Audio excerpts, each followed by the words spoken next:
கதைகள் பேசி கொடுக்கும் கூட்டம் அங்கே இருக்கும். காசை தண்ணீர் போலே இறைக்கும் கூட்டம் இங்கே.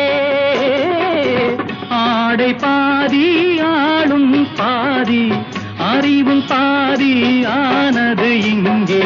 அன்புக்கு நான் அடிமை, தமிழ் பண்புக்கு நான் அடிமை.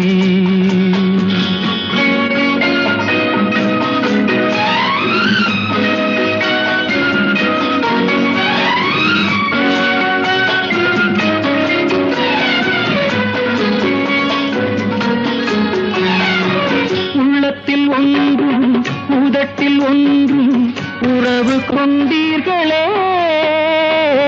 கடமை கண்ணியம் கட்டுப்பாட்டை மறந்து போனீர்களே.